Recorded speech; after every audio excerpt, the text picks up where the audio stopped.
Jai Bhim, Namo Buddhaya. जय भीम नमो बुद्धाय।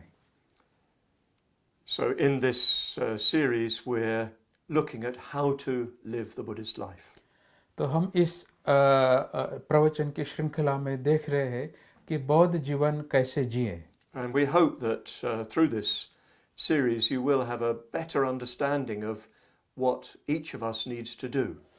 और इस श्रृंखला से हम यह आशा करते हैं कि हम में से हर एक व्यक्ति को क्या करना चाहिए, Because we're trying to achieve victory for Baba Sahib.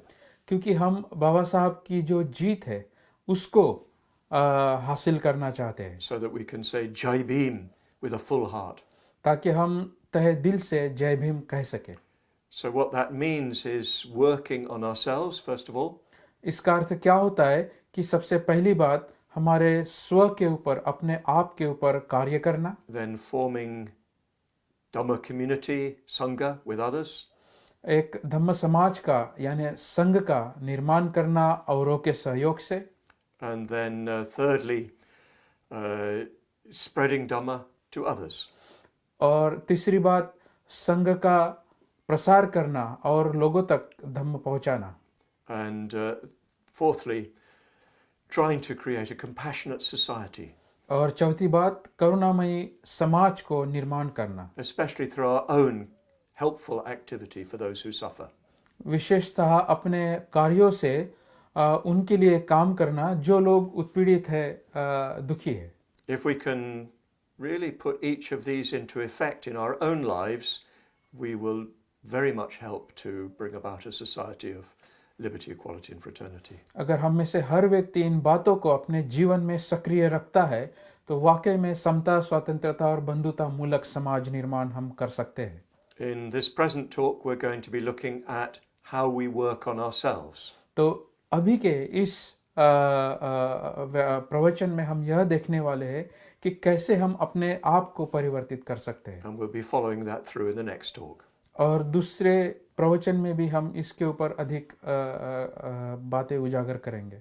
So, what does it mean to work on oneself?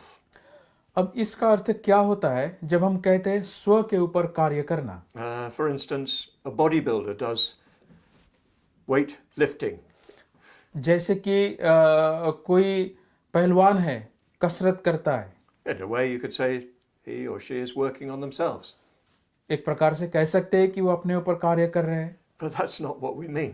लेकिन यह इसका अर्थ नहीं है। So, what is it that one is working on?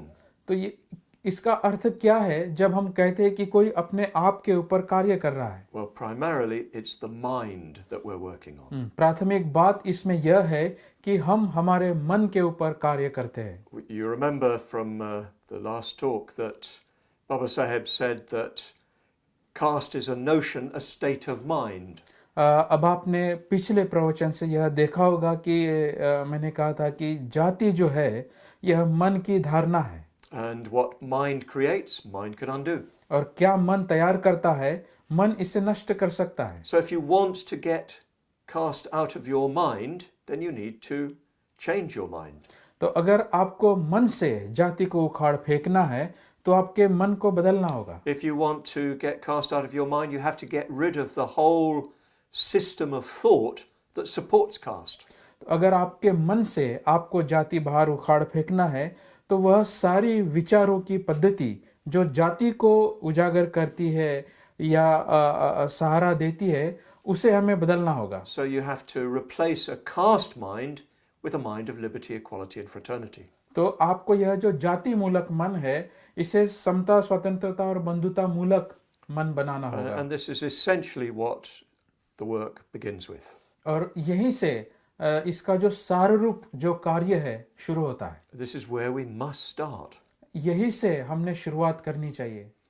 Baba Sahib said just a few weeks before his passing away something very important. बाबा साहब कुछ दिनों के पूर्व, उनके देहांत के कुछ दिनों पूर्व उन्होंने बहुत ही महत्वपूर्ण बातें कही थी। He went to the World Fellowship of Buddhists conference in Kathmandu. तो world fellowship of Buddhist conference जो काठमांडू में हुई थी, वहां वो गए थे।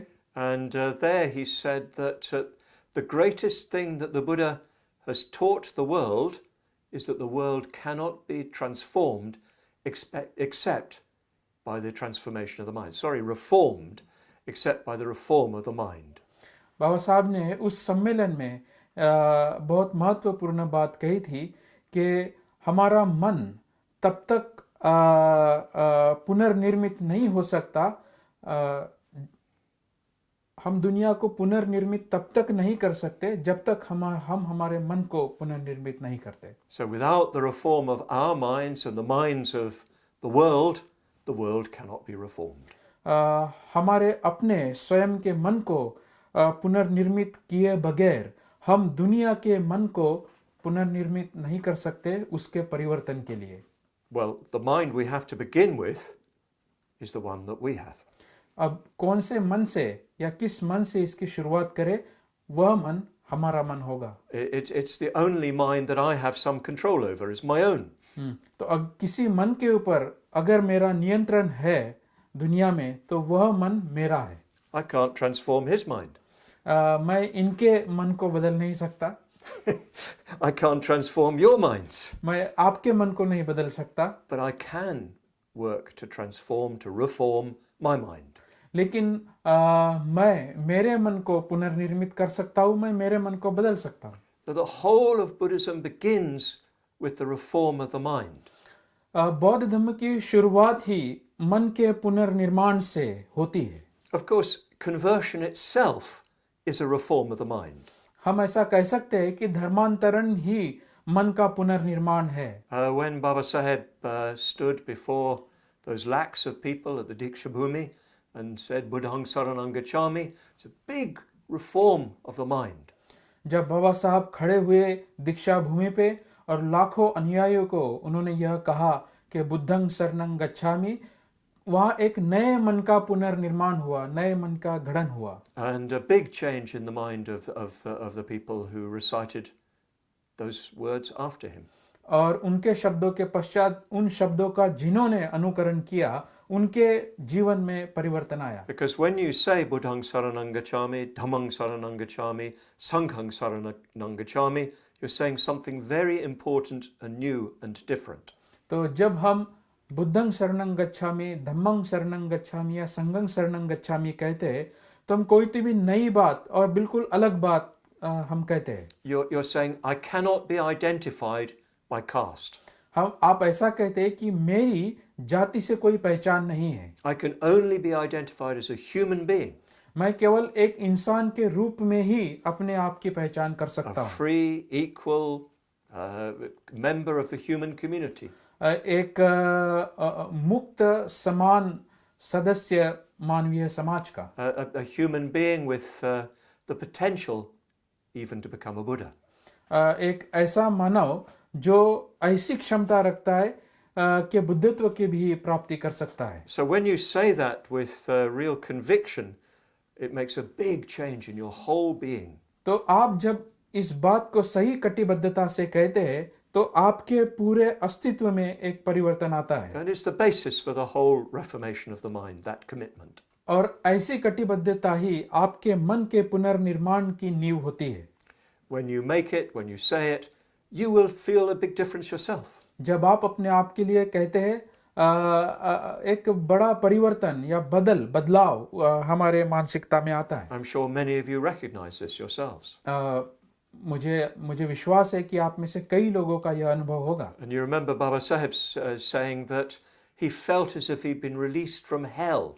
और मैं याद करता हूँ आप सब लोगों ने यह महसूस किया होगा. उन्होंने कहा था कि मुझे ऐसा महसूस हो रहा है मानो मेरी नरक से मुक्ति हो रही है. And that's a very strong statement. यह एक प्रबल विधान है. He said that his conversion gave him tremendous satisfaction.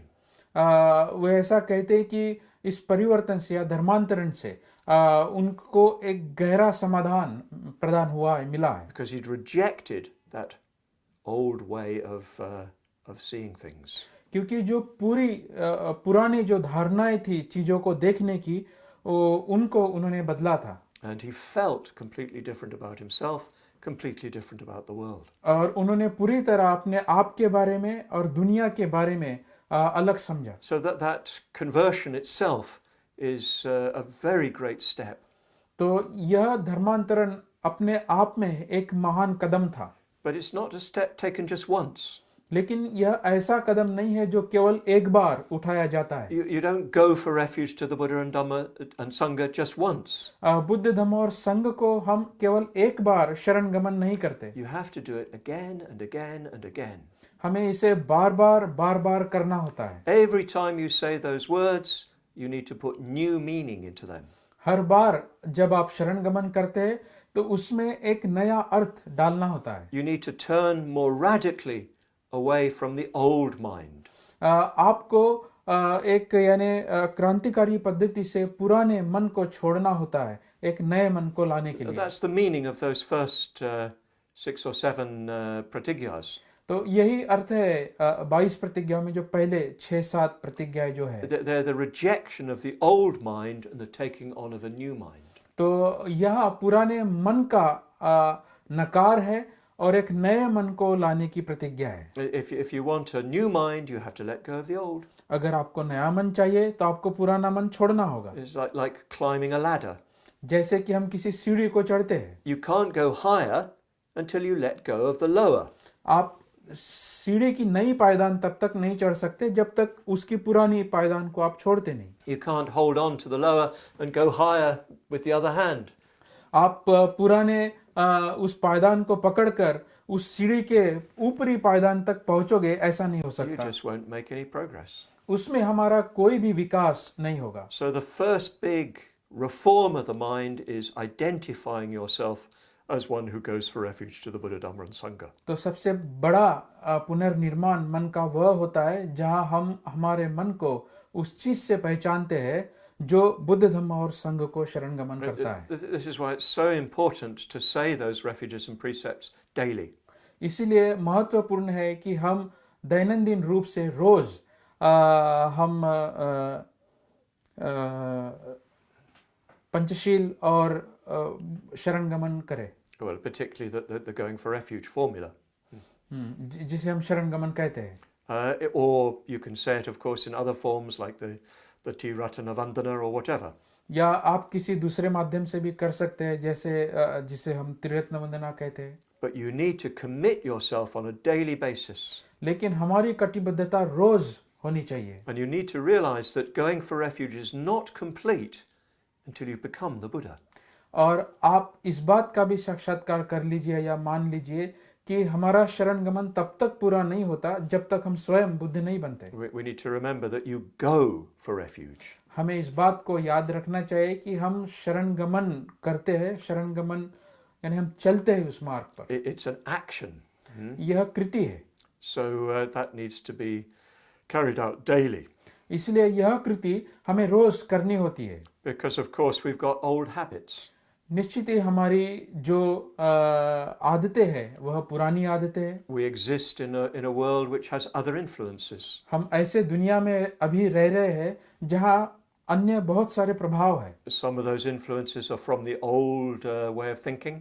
उसमें से काफी प्रभाव जो है वह पुरानी जो मनोधारणाएं हैं, विचार करने की पद्धतियां है, उससे है। And some of those influences are more recent, more modern. और उसमें से कुछ प्रभाव काफी नए हैं, आधुनिक है। And we need to keep turning away from these influences and turning towards the Buddha, Dhamma and Sangha. तो इन प्रभाव से हमें मुड़ना होगा और हमें बुद्ध की ओर रुझान या हमारा झुकाव करना होगा। So the first reformation of the mind is the commitment of oneself to treading the path.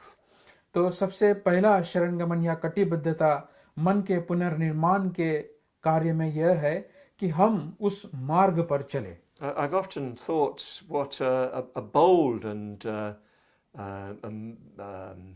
well, even sort of unprecedented move it was for Baba Saheb to lead poor, illiterate people into the Buddha Dhamma. तो मैं इस बात को सोच रहा था कि यह कितना साहस भरा कदम था जब बाबा साहब ने अपने यानी जो लोग गरीब थे या अशिक्षित थे उन लोगों को बुद्ध की ओर कदम उठाने के लिए प्रोत्साहित किया। You might have thought he'd have given them an easy religion. आपने शायद यह समझा होगा कि बाबा साहब ने उनके अनुयायियों को सीधा साधा धर्म दिया हो। Say this mantra and you'll be saved.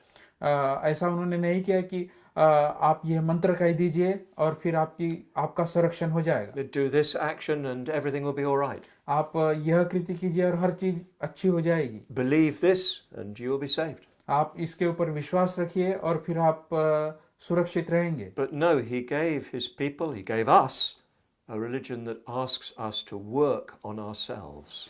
लेकिन ऐसा उन्होंने नहीं किया। उन्होंने हमें ऐसा धम्म दिया या हमें ऐसा धम्म दिया जो हमें हमारे स्वयं के ऊपर कार्य करने के लिए आमंत्रण करता है। And he had such respect for his people that he asked them to do this impossibly grand task. और उन्होंने इतना आत्मविश्वास अपने लोगों के ऊपर रखा कि यह महान कार्य वो लोग करेंगे, ऐसा वो समझते थे, इसलिए उन्होंने यह काम करने के लिए उन्हें कहा। And it's one of the marks of Baba Saheb's greatness that he did not look down on people. यह बाबा साहब की एक महानता थी कि किसी भी समुदाय को या किसी भी लोगों को उन्होंने निम्न नहीं देखा। He had confidence in them. उन्होंने उनके ऊपर आत्मविश्वास रखा। He respected them. उनका उन्होंने आदर किया। He knew that they could reform their minds. वे जानते थे कि उनके जो अनुयायी है या ये जो लोग हैं वह अपने मन को पुनर्निर्मित कर सकते हैं। So this reorientation in conversion, in going for refuge, is fundamental. तो यह जो यानी कि मार्ग क्रमण है, मार्ग परिवर्तन है, यह बुनियादी है शरणगमन के लिए। And this is the basis for transforming yourself. और यह बुनियाद है अपने स्व को बदलने के लिए। But we need to understand a little bit more deeply what Baba Saheb meant by reforming the mind. लेकिन हमें इसे गहराई से समझना होगा कि बाबा साहब का मतलब क्या है जब वे कहते हैं कि अपने मन को परिवर्तित करो। We've heard from at least, Annihilation of Caste and the Buddha and Karl Marx, we've heard quotations in which he places the reform of the mind at the center of radical change in the world. तो इस संदेश को हम गहराई से सुनते हैं जो बाबा साहब लिखते हैं जाति का उच्छेद में या बुद्ध और कार्ल मार्क्स में कि जाति मन की धारणा है या दुनिया को तब तक हम नहीं बदलेंगे जब तक हम मन को नहीं बदलते। But there's another very, very important passage in the Buddha and his Dhamma itself.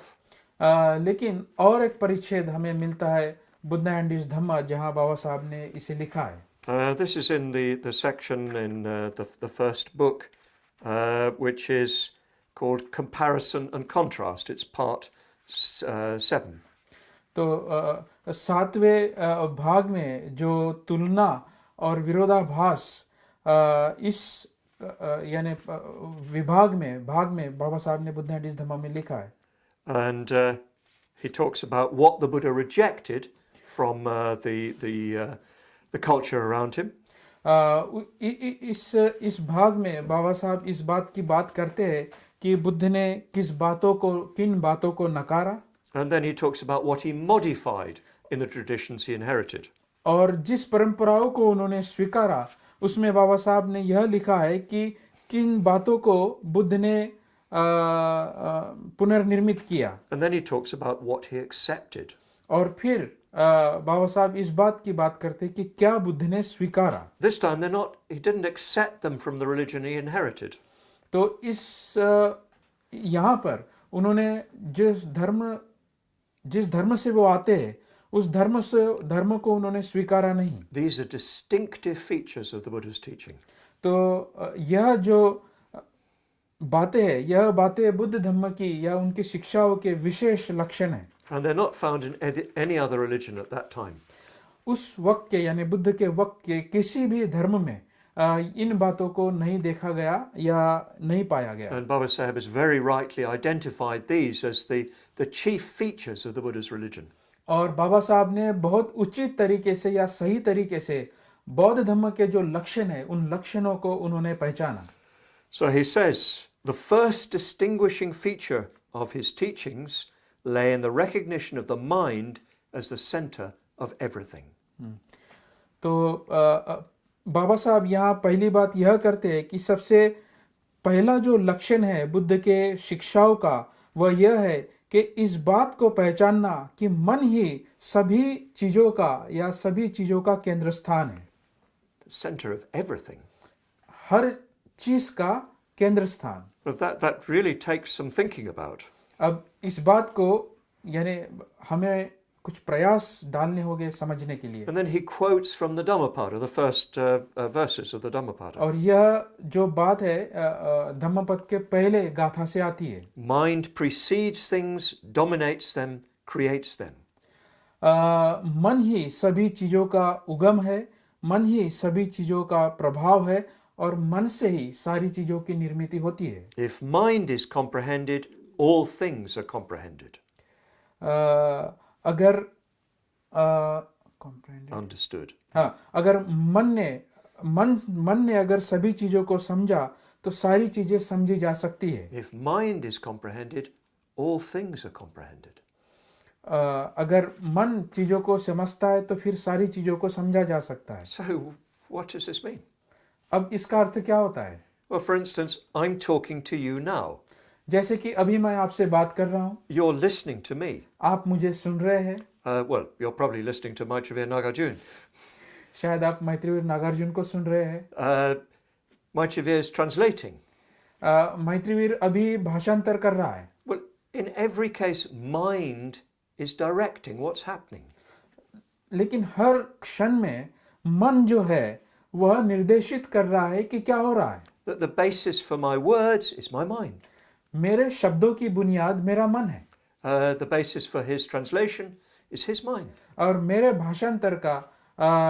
भाषांतर की जो बुनियाद है वो मेरा मन है The basis for your listening is your mind. और आपके सुनने की बुनियाद आपका मन है। I'm speaking to you because I want to communicate Baba Saheb's teachings.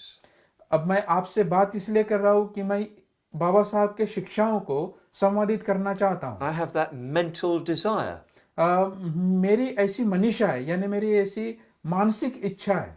He's translating because he wants to do the same. मैं इसलिए भाषांतरण कर रहा हूँ क्योंकि मैं भी उन संदेशों को संवादित करना चाहता हूँ। Of course, I don't know why you're listening. अब मुझे यह नहीं पता आप क्यों सुन रहे हैं। I hope you're listening because you want to understand the Buddha's teaching, Baba Saheb's teaching. मैं इस बात की आशा करता हूँ आप लोग भी इसलिए सुन रहे हैं क्योंकि आप लोग बाबा साहब के शिक्षाओं को या बुद्ध की शिक्षाओं को समझना चाहते हैं। It's our minds that are at work. तो हमारा मन है जो इसमें सक्रिय है। Everything we do comes from the mind. हर चीज जो हम करते हैं वह मन से आती है। But that's why mind leads all things. इसलिए मन सभी चीजों का नेतृत्व करता है। Now, it's a very, very profound point, and it really requires a great deal more investigation. तो यह बहुत ही प्रबल या यानी गहरा ऐसा गहरी ऐसी यह बात है और इसकी समीक्षा हमने करनी चाहिए। But perhaps the main thing to say is that everything we do, everything we think, everything we know, everything we understand is based in the mind. लेकिन इस बात को समझना है हर चीज जो हम करते हैं, हर चीज जो हम समझते हैं, हर चीज को हम स्वीकारते हैं, उसकी बुनियाद मन है। And so if we want to change anything, we need to change the mind. अगर हमें किसी भी बात को अगर बदलना है तो हमें मन को बदलना है। So Baba Saheb says the first thing to attend to is the culture of the mind. और फिर बाबा साहब ऐसे कहते हैं कि किसी भी बात को अगर प्राप्त करना है तो वह मन की संस्कृति है।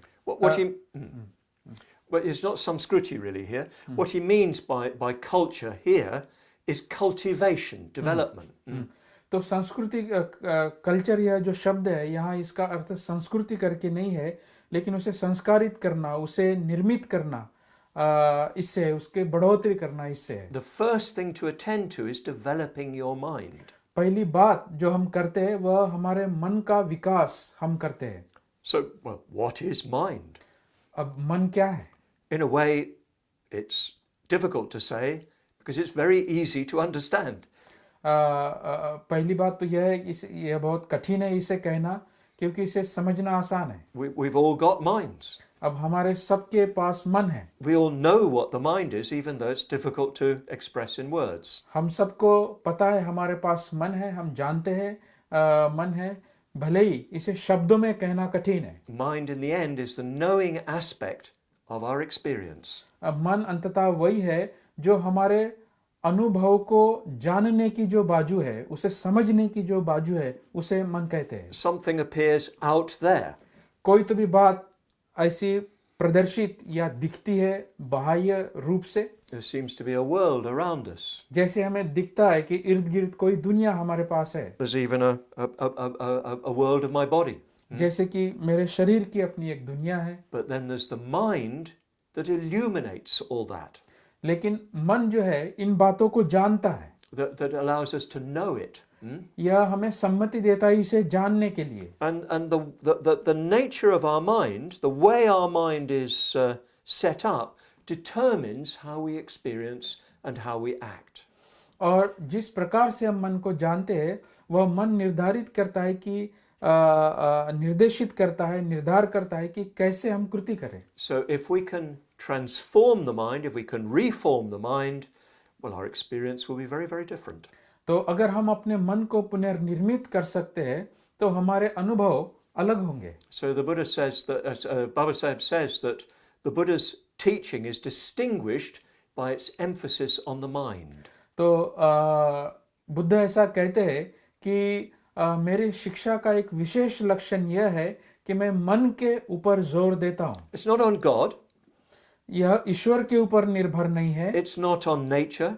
यह nature means The natural world. हाँ, यह जो सृष्टि है उसके ऊपर निर्भर नहीं है। It's mind that's the center. यह मन हर चीज का केंद्र स्थान है। Well, this is completely revolutionary in world thought. अब दुनिया के विचारों में यह एक क्रांतिकारी विचार था And it's still not properly understood. और अभी भी इसे अच्छी तरह समझा नहीं गया है। And it's Baba Sahib's greatness that he saw this and interpreted it in a way that came to bear on the sufferings of his people. और यह बाबा साहब की महानता थी कि बाबा साहब ने इसको पहचाना और इसके बुनियाद के ऊपर उनके अनुयायियों की या लोगों का जो दुख था उसके ऊपर उन्होंने कार्य किया। So working on ourselves means working on the mind. तो स्व के ऊपर कार्य करना यानी स्व के मन के ऊपर कार्य करना। It means cultivating the mind. इसका अर्थ है मन का विकास करना, उसकी वृद्धि करना। But we need to get a little bit more precise. लेकिन इसमें अधिक हम सूक्ष्म या केंद्रित हो सकते हैं। When we say the word mind, there's a range of different things we mean. जब हम मन कहते हैं तो कई अलग अलग प्रकार की चीजें हैं जिसे हम कहते हैं। In traditional Buddhism, you could say that there are 4 different aspects of mind. पारंपरिक बौद्ध धर्म के हिसाब से हम ऐसा कह सकते हैं कि मन के 4 भिन्न आयाम हैं। There's mind as feeling. मन जिसे हम वेदना, It's Vedana is the word, but of course in modern Indian languages it doesn't. Yeah. मन जो जिसे हम भाव कह सकते हैं, कैसा महसूस होता है इसे। This is difficult because the word in Pali and Sanskrit, Buddhist Pali and Sanskrit is Vedana, but now that just means pain. पाली या संस्कृत में जो शब्द आता है फीलिंग के लिए वह वेदना है, लेकिन वेदना का अर्थ आधुनिक भाषाओं में दुख ही या पीड़ा ही समझा जाता है। But what it means in the original context is your immediate sensation of pleasure and pain. लेकिन इस परिप्रेक्ष्य में हम ऐसा कह सकते हैं कि आपकी त्वरित जो सुखद या दुखद भाव है वह। And then there's the mind as interpretation. और मन जिसे हम कह सकते हैं कि जो विश्लेषित करता है। Mind as understanding the world, deciding this is this, that is that. जो इस बात की समझ रखता है कि यह है, वह है। Then there's mind as desire. और तीसरी बात यह है मन एक इच्छा। And mind as motivation. मन एक प्रवृत्ति या चलन, चलित कह सकते हैं। And finally, this mind just as consciousness itself, और मन जो अपने आप में जो चेतना है वह just awareness. केवल जागृति। So the mind has a number of different aspects. तो इस प्रकार के मन के अलग अलग आयाम हैं। We don't need to go into complex psychology here. तो यहाँ पे जो क्लिष्ट मनोविज्ञान है उसमें हम नहीं जाएंगे। Don't worry, this is not a talk about Abhidhamma. चिंता मत कीजिए, यह अभिधम्म का प्रवचन नहीं है। I'm just pointing out that mind has a number of different dimensions. मैं केवल इस बात को यहाँ बताना चाहता हूँ कि मन के अलग अलग आयाम हैं And we need to cultivate them all. और इन सब को हमें वृद्धिंगत करना होता है, इनका विकास करना होता We है। need to work on them all. इन सभी आयामों के ऊपर हमें कार्य करना होता है। So how do we do that? How do we work on the mind? तो कैसे हम मन के ऊपर कार्य करें, How do we reform the mind? कैसे हम मन को पुनर्निर्मित करें? Yes, we've seen that we reform it by committing ourselves to that reform. निश्चित पहली बात तो हम यह करते हैं, इस पुनर्निर्माण के लिए ही हम सबसे पहले कटिबद्ध होते हैं। But in Buddha Dhamma, we have a number of different ways in which we work directly on our minds. लेकिन बौद्ध धर्म में ऐसे कई तरीके हैं या मार्ग है जिसके ऊपर हम मन के ऊपर कार्य करते हैं। And this is what I'm going to talk about for the rest of this session and for the next. तो इस सत्र में अभी मैं इसके ऊपर बात करूंगा और आने वाले सत्र में भी मैं इसको अधिक उजागर करूंगा। So we could say that we've got first of all the element of emotional development. तो सबसे पहला आयाम हम ऐसा कह सकते हैं कि भावनिक विकास का आयाम, Trying to develop positive emotions विधायक भावनाओं का विकास करना and trying to develop a strong motivation to change. और ऐसी प्रबल चाह निर्माण करना उस परिवर्तन के लिए। And then we've got an intellectual development. और दूसरी बात है कि बौद्धिक विकास, Trying to develop a clearer and clearer understanding of the Buddha's teaching. Buddha के शिक्षाओं की स्पष्ट समझ का विकास करना। And then we've got a moral development. और तीसरे स्तर पर हम हमारा नैतिक विकास करते हैं, Trying to get rid of negative states of mind and develop positive ones. नकारात्मक मनोअवस्था से हम सकारात्मक या विधायक मनोअवस्था की ओर बढ़ते हैं। And then we've got trying to develop deeper and deeper focus and concentration of energy. और हम हमारे ऊर्जाओं को गहराई से केंद्रित करते हैं अधिक प्रबल होने के लिए, So that in the end we can see the truth for ourselves. ताकि अंततः सत्य को हम अपने आप के लिए देख सकते हैं। So let's talk a little bit first about this motivation, developing motivation.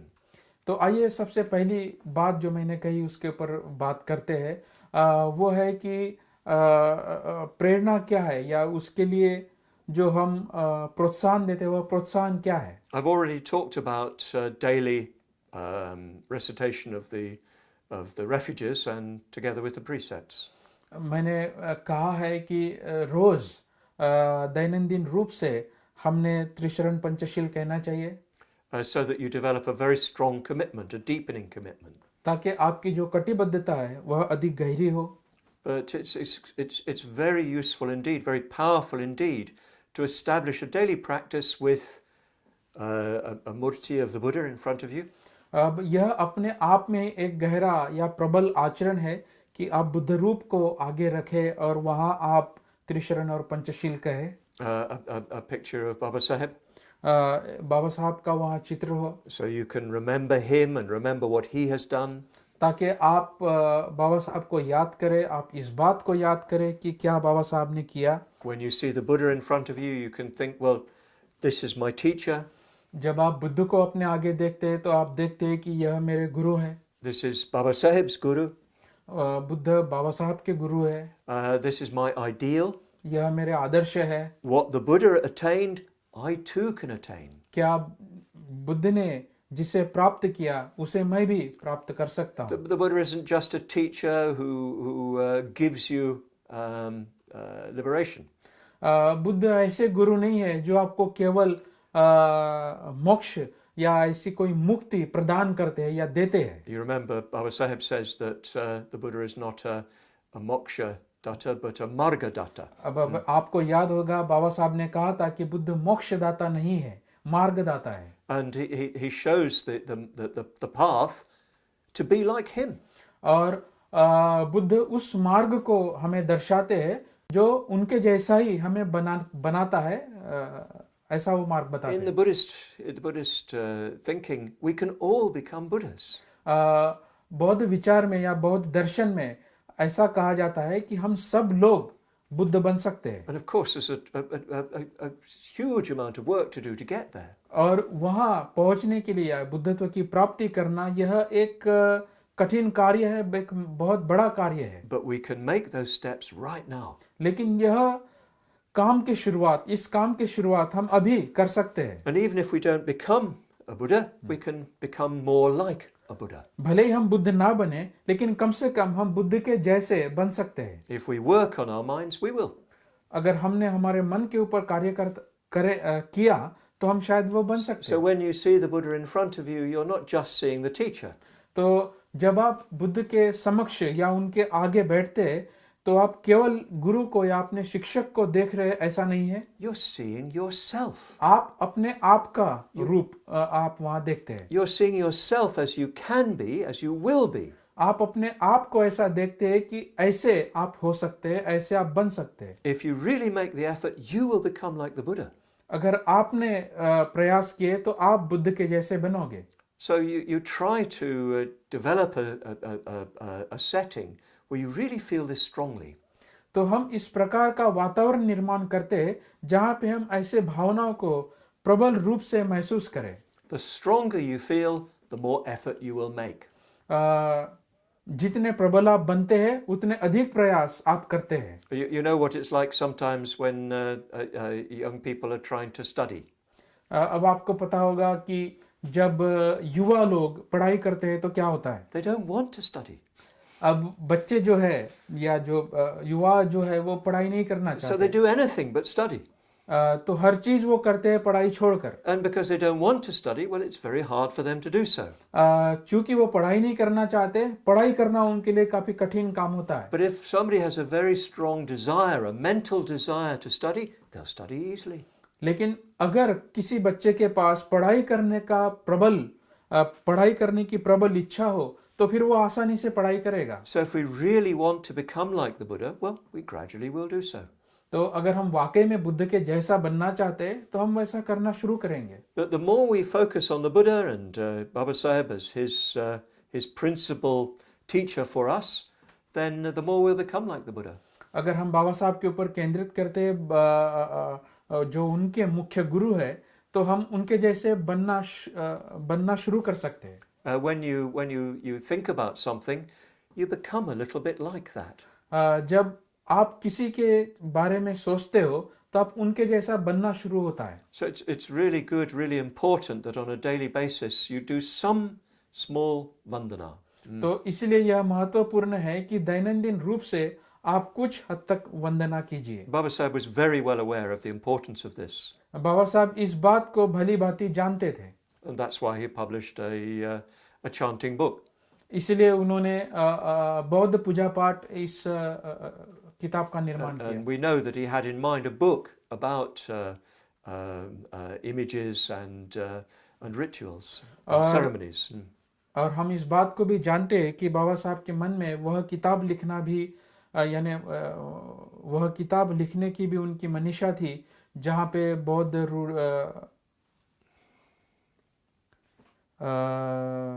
परंपराएं या विधि जो है उसके बारे में वो लिखना चाहते थे. And we know from the work of his assistant at the end of his life, Nanak Chandratu, that Baba Sahib himself did puja every day. और बाबा साहब के जो निजी सहायक जो थे नानक चंद रत्तू, उनके किताब से हमें यह भी ज्ञात होता है कि बाबा साहब रोज वंदना करते थे, He would offer agabati जैसे कि वो अगरबत्ती बुद्ध को लगाते थे and candles, या मोमबत्ती maybe flowers too. या शायद फूल भी वो बुद्ध को देते हो। He'd bow वो उनको वंदन करते थे and then he'd chant. और फिर वो वंदना कहते थे। And if you make a regular practice of this, you will find it has a big effect on your mind. अगर आप रोज ऐसा करोगे तो इसका एक बड़ा प्रभाव आपके मन के ऊपर होगा। Of course, it's got nothing to do with talking to a god or anything like that. इसका संबंध या अर्थ किसी भी देव के साथ या ईश्वर के साथ बात करना नहीं है। It's nothing to do with that. Well, we call it supplication. इस सप्लिकेशन Asking for something. इसका अर्थ कुछ मांगना या उससे कुछ अपेक्षा करना ऐसा नहीं है। We're not saying, "Oh Buddha, please save me." हम ऐसा नहीं कहते ओ बुद्ध आओ और मुझे बचाओ। You can say that till the end of time, and nothing will happen. आप समय के अंत तक बुद्ध मुझे बचाओ कह सकते हो, लेकिन कुछ नहीं होगा। We're expressing our gratitude to the Buddha. हम बुद्ध के प्रति हमारी कृतज्ञता दर्शाते हैं। We're expressing our appreciation of who the Buddha is. हम बुद्ध की प्रशंसा करते हैं कि बुद्ध कौन थे या जैसे वे थे। And we're expressing our commitment to the Buddha. और हमारी कटिबद्धता हम बुद्ध के प्रति देते हैं। And we're filling our minds with the image of the Buddha. और हम हमारे मन को बुद्ध की प्रतिमाओं से भरते हैं। So we become more and more like the Buddha. ताकि हम बुद्ध के जैसे बने। And if you do this on a regular basis, you'll definitely notice, even from this, some change. और अगर हम दैनंदिन रूप से निश्चित ही ऐसा करते हैं, दैनंदिन रूप से अगर हम ऐसा करते हैं तो निश्चित ही कुछ परिवर्तन हम महसूस करेंगे। If you make an effort, there is a result. अगर आप प्रयास करोगे तो वहां पे परिणाम होंगे। And this is guaranteed by the law of karma. कर्म सिद्धांत के अनुसार इसकी गारंटी है। So this is the first and perhaps the most fundamental, the most basic way of transforming the mind. तो यह सबसे बुनियादी और मूलभूत बात है अपने मन को परिवर्तित करने के And I लिए। think it's very, very good indeed if you have that personal practice, यह बहुत अच्छी बात होगी अगर वैयक्तिक रूप से हम यह आचरण करें। and very good indeed if the whole family comes together at least several times a week for puja. और यह बहुत अच्छी बात है कि आपका परिवार अगर एक हफ्ते में कुछ दिन इकट्ठा आता है और वंदना साथ में करता है। It helps the whole family to feel united. इसका प्रभाव एक परिवार के एकता की ओर, एकीकरण की ओर भी होता है इस वंदना से। It helps you all to feel uplifted. आप सबको मदद करता है आपकी मानसिकता से ऊंचा उठने के लिए। And it brings children into relationship with the Buddha and with Baba Sahib. और बच्चों को भी बुद्ध और बाबा साहब के साथ एक संबंध वहां प्रस्थापित They होता है। feel your devotion to them. आपकी जो भक्ति है वह बाबा साहब और बुद्ध के प्रति नजर आती है। So this is the first step in transforming the mind. तो यह पहला कदम है मन के परिवर्तन की ओर बढ़ने के लिए। This is the first step in reforming the mind. यह पहला कदम है अपने मन के पुनर्निर्माण के लिए। And of course, reforming your mind is the first step in reforming the world. और आपका यह पहला कदम है अपने मन के पुनर्निर्माण के द्वारा दुनिया को पुनर्निर्माण करने के लिए। And that, of course, will fulfill Baba Sahib's goals. और निश्चित ही यह बाबा साहब का जो ध्येय है उसकी पूर्ति करेगा। Jai Bhim. जय भीम।